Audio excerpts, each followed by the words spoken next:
Se o Halloween virasse um produto, quem seria devorado primeiro? O monstro ou a gente? Hoje eu vou explicar e analisar um novo filme da franquia VHS chamado VHS Halloween. É um conjunto de curtas que mistura sátira, gore e puro pesadelo com o espírito mais sombrio da data mais amada do terror. E sim, esse vídeo vai ter spoilers. Antes, por favor, dá aquele like, comenta, se inscreve, isso ajuda muito. Vamos nessa.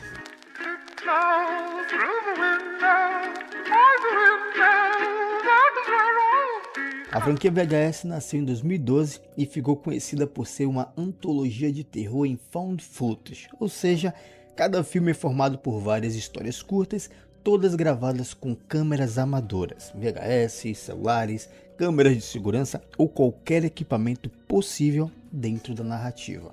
A ideia é simples.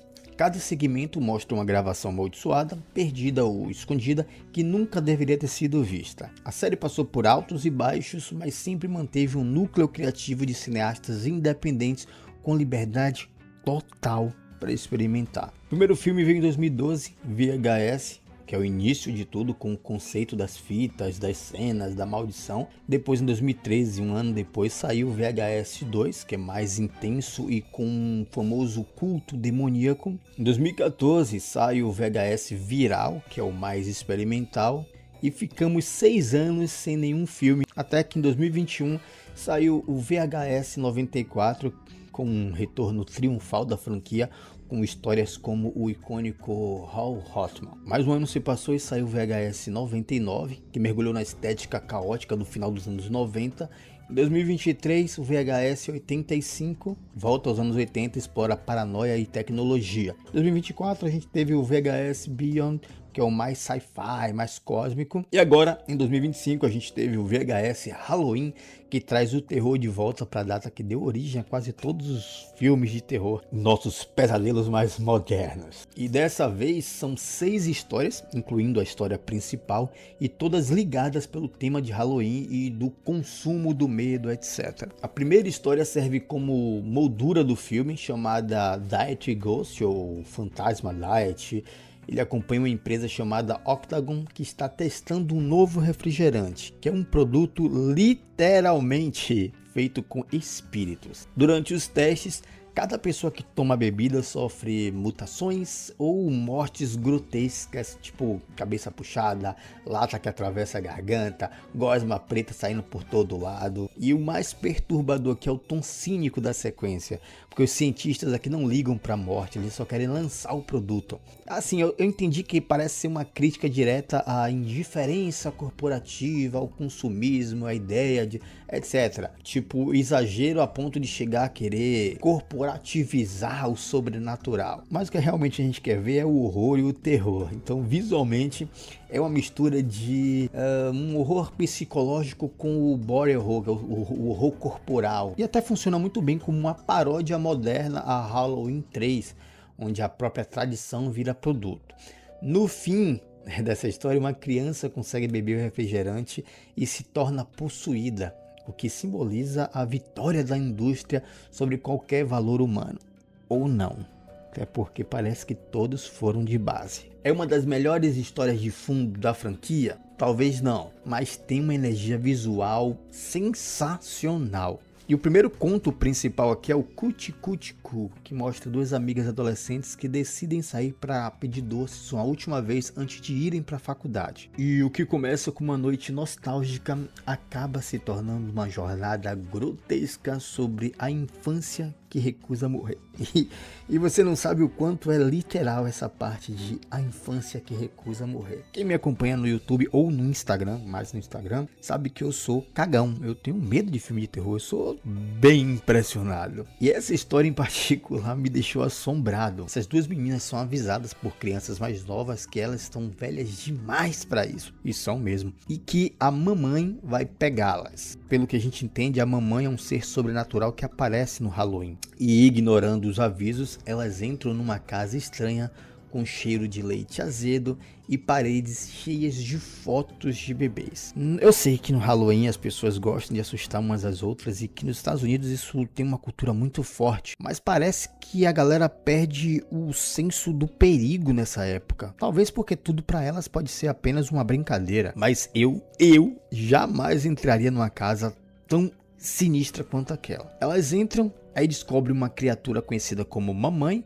uma figura monstruosa que transforma adultos em bebês deformados. Esse ser é deformado por si só porque tem 6 seios e uma cara assustadora que me fez ter pesadelos. E é literalmente, eu tive pesadelos. É o tipo de história que mistura o terror psicológico e a ideia claustrofóbica, porque eles entram na casa e não conseguem sair. Inclusive dá muita raiva porque eu queria entender quem diabos entra num porão de uma casa tentando sair dela. No porão. E tem, claro, o terror corporal, que é cheio de sangue, de nojeira, de fluidos.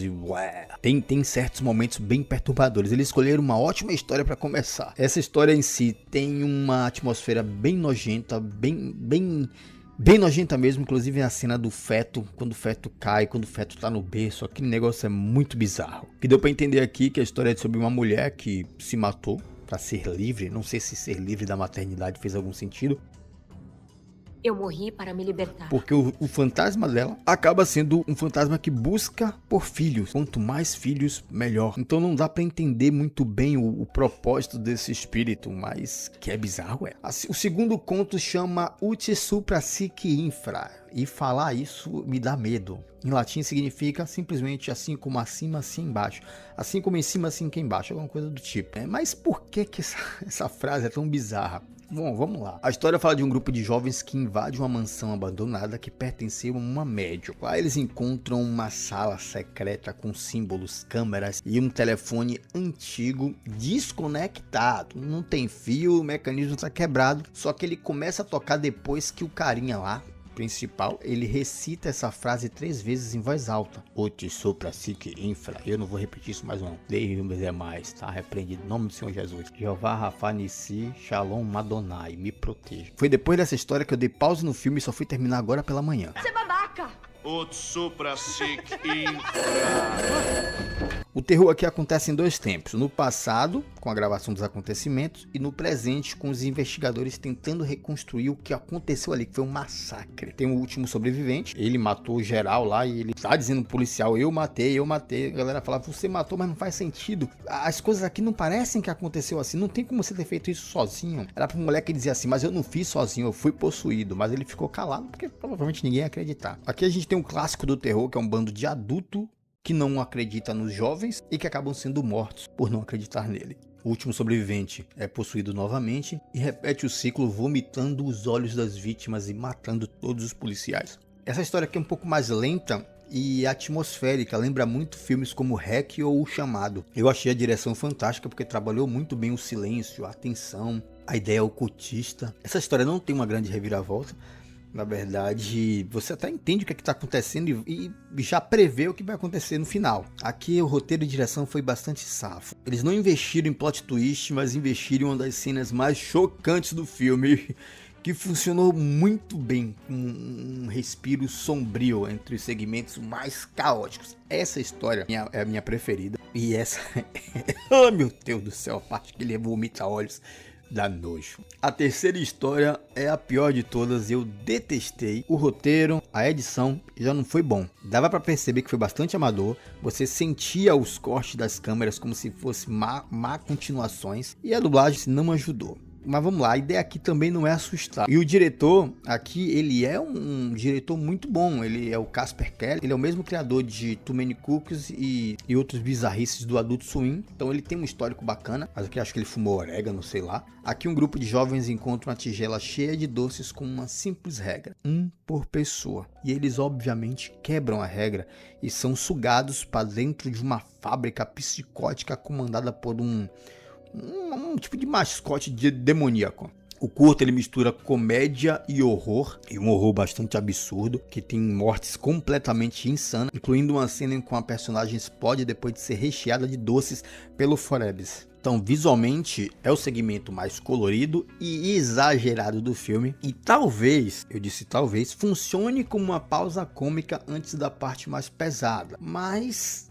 eu retiraria essa história daí, porque é um contraste muito absurdo entre todas essas histórias. É muito bobo, vamos dizer assim. O próximo segmento aqui é o Kid Print. Esse aqui é a história mais real da franquia, porque aqui a história passa em 1992, numa cidade aterrorizada por um monstro real, que é um serial killer de crianças. Aqui a gente tem um dono de locadora, o Tim, que ele grava fitas chamadas Kid Prints, que eles registram o rosto de jovens para ajudar a polícia em caso de desaparecimento. Hoje em dia isso não faria sentido porque todo mundo tem celular, rede social, mas naquela época não. Só que tudo muda quando ele descobre que o próprio funcionário dele, o Bruce, é o assassino. E aí o curta mergulha em uma atmosfera sufocante de paranoia, pânico moral e medo urbano.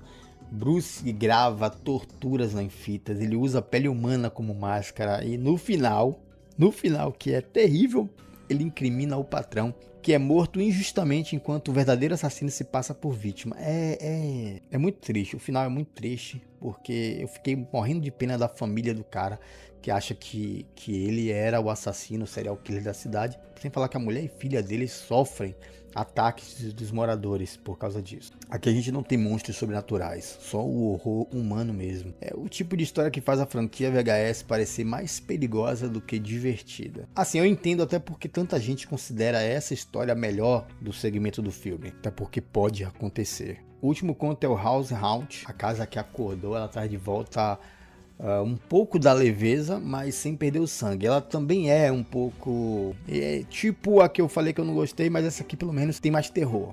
A história que acompanha um pai obcecado por construir casas assombradas no Halloween, me lembra Claire de Modern Family, e ele fazia isso com o filho dele. Era tipo uma tradição da família, ele fazia uma casa dos horrores, a vizinhança ia e tal. Só que o filho dele agora é adolescente e tá cansado disso, e vê o pai como um homem preso ao passado, um homem cringe, né, assim que falavam ou falam. E aí eles encontram um vinil chamado Halloween Horrors, que o pai decide tocar para dar um clima na casa do Halloween deles. Só que o disco é amaldiçoado.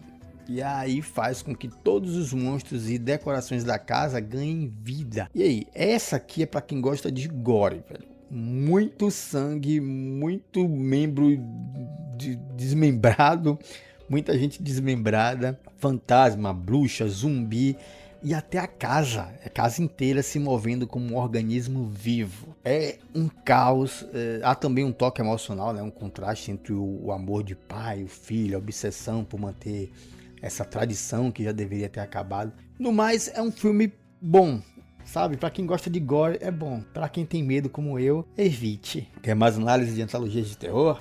Comenta aqui. Muito obrigado por assistir até aqui. Valeu!